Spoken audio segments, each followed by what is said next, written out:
Hi everybody, Jelenia Stain here with Signature Realty, and welcome back to Market Monday, Keeping Up with Brook. Today I have a special guest with me, Angelo from Bond Street Mortgage. Angelo, thank you so much for taking the time to meet with me today. It's not a problem, it's my pleasure.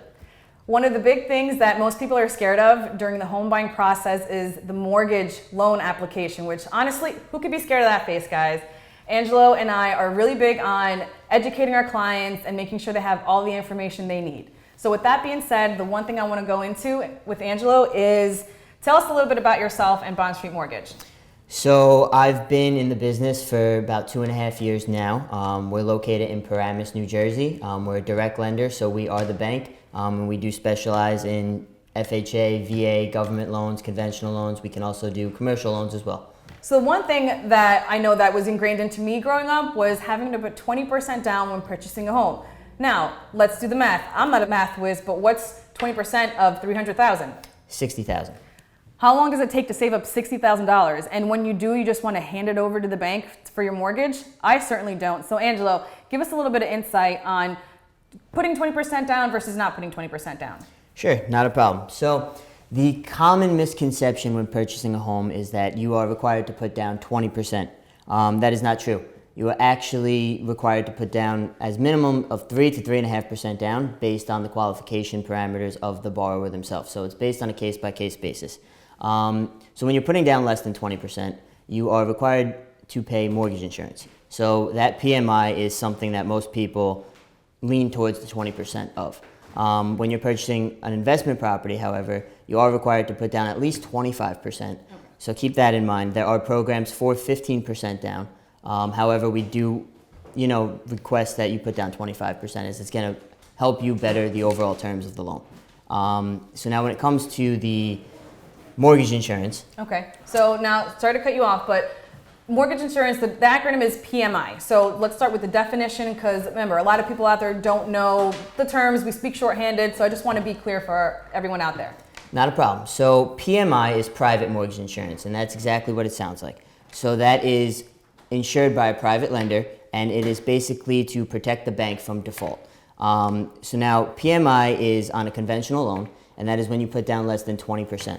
So when you're putting down the less than 20%, there are a few factors based on what your mortgage insurance rate is going to be. Conventionally, it is a risk-based threshold, and that is based off of the amount of down payment. So that is calculated by 5% increments of the down payment, as well as a borrower's overall credit score. When it comes to FHA, you are required to pay mortgage insurance for the life of the loan if you put down less than 10%. If you put down 10% or more on an FHA loan, you are required to pay it for at least 11 years. So now, isn't it true that most people use or actually enjoy the FHA program because you can put less down inside of pocket, but can people refi out of that and eventually stop paying the private mortgage insurance? Correct. So our job as your loan advisor and your lender is to keep track of when you will be able to have enough equity in the home or when your credit score may reach the point of us being able to refinance you out of the FHA loan into a conventional loan. This can either remove the mortgage insurance completely if the equity is there, or it can just reduce the amount of mortgage insurance so that when the time is right, the mortgage insurance will be lifted from the loan. Now, I know there are a lot of factors that determine how much someone pays, and I think this is also something else that people are scared of. Credit is obviously a factor in any part of the mortgage application, so it's the credit. And what else? And give us a range of, is there a range for how much private mortgage insurance typically is? I mean, the truth is that it's going to be based more so on the overall qualification parameters of the borrower themselves. Okay. So the better the credit score, the higher the down payment, the less that the mortgage insurance is going to be. The weaker that the credit score may be at the time with a lesser down payment, then your mortgage insurance has, the ability to be a little bit higher and increase your monthly payments. All right, guys, so that was just a lot of wonderful information that Angelo provided for us. And if you have any questions, please reach out to him. You can follow him on Facebook, Instagram, and Twitter at Mortgages by Angelo, or reach out to him directly on his cell phone, 862-955-0966. Angelo, lastly, I want to wrap this with, give me like 3 major steps or tips for home buyers out there.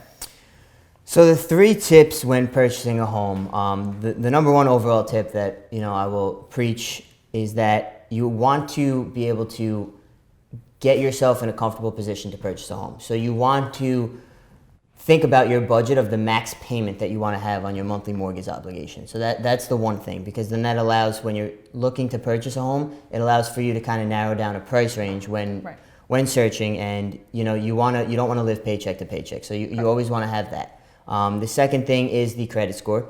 It's always best to get your credit score in the best overall possible position when purchasing a home. Believe it or not, just paying off one bill, a credit card bill, may actually increase your credit score drastically, where it's going to help the overall terms of your loan. That being said, the third thing to take into consideration is your assets. So obviously you want to have enough assets to cover the down payment as well as the closing costs. Right. However, you also don't want to liquidate yourself completely. You want to make sure that you still have a comfortable amount in the bank, wherever it may be coming from. So the three main things is you want to be comfortable with your overall payments. Okay. You want to get your credit score in the best possible case, and you want to make sure that you have the assets to cover the transaction as well as to maintain post-transaction. Perfect. And guys, with all that being said, again, I stress, if you're even considering purchasing a home, please reach out. You don't have to fill out an application and buy a home tomorrow.